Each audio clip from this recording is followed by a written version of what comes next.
over Frank Kimbo slice. Love this dude. Passed away at 42 years old yesterday. Miami to the bone, internet street fighting sensation. We got to see a side of Kimbo that a lot of people didn't get to see. Let's revisit that.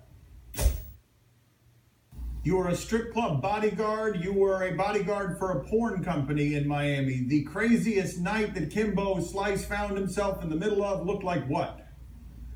Oh man, you know, I mean, you putting it out there like that. Look, boy, I know that laugh. I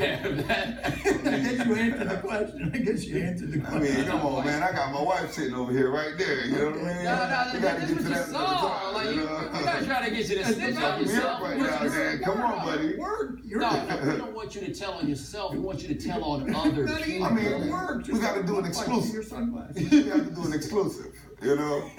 Right, we'll do it another time. Right. On a different channel. That's what's up. Kimbo, you don't do very much fearing of men, right? There aren't very many situations that you find yourself in where you're fearing another human being. You know what, Dan, to be honest with you, man, that's one thing I can honestly say, you know what I'm saying, that I do not have a fear of, and that's of another man. You know what I'm saying? Because we're both men, you know, and I have no reason to fear another man.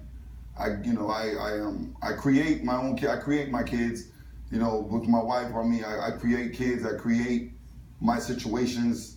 You know what I'm saying? I'm the start and the finish of any situation dealing with myself. You know what I'm saying? So to fear another man to me would be the weakest in the world. You feel me? You know, and just, you know, with that in mind, to know I'm getting ready for a fight.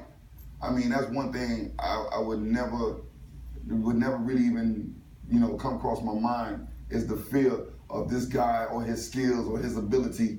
You know, the way it would come off to other people. Oh, he's this and he's that. I don't give a damn what he is. He got to get in there with me, and we got to do this here.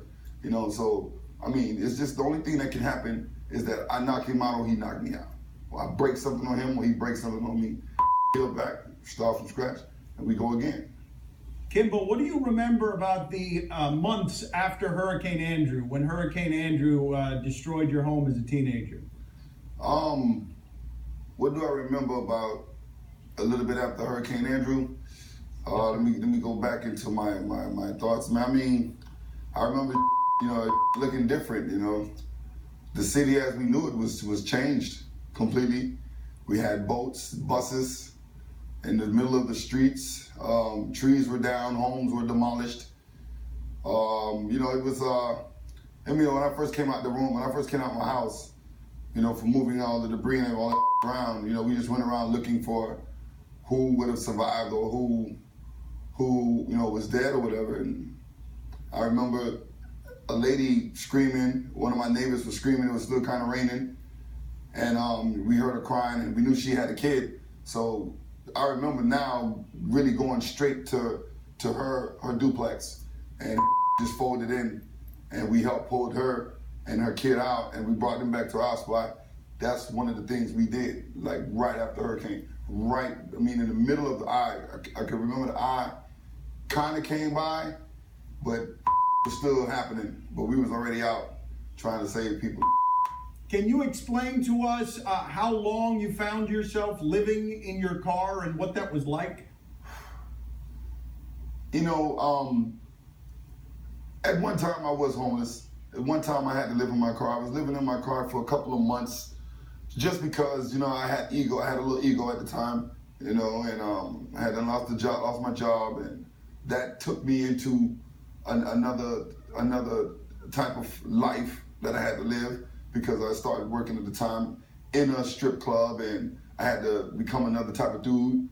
You know, being in Miami at the time, I had to work at a club, and that was around the time I was homeless. So instead of, you know, going home every night, there was no home to go to.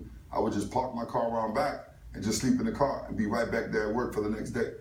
And there wasn't no money in that. You know, we're talking like $30, $40 a night from 5 in the afternoon till 6 in the morning.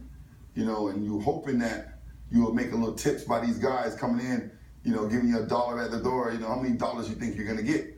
Not too many. So for a couple of months,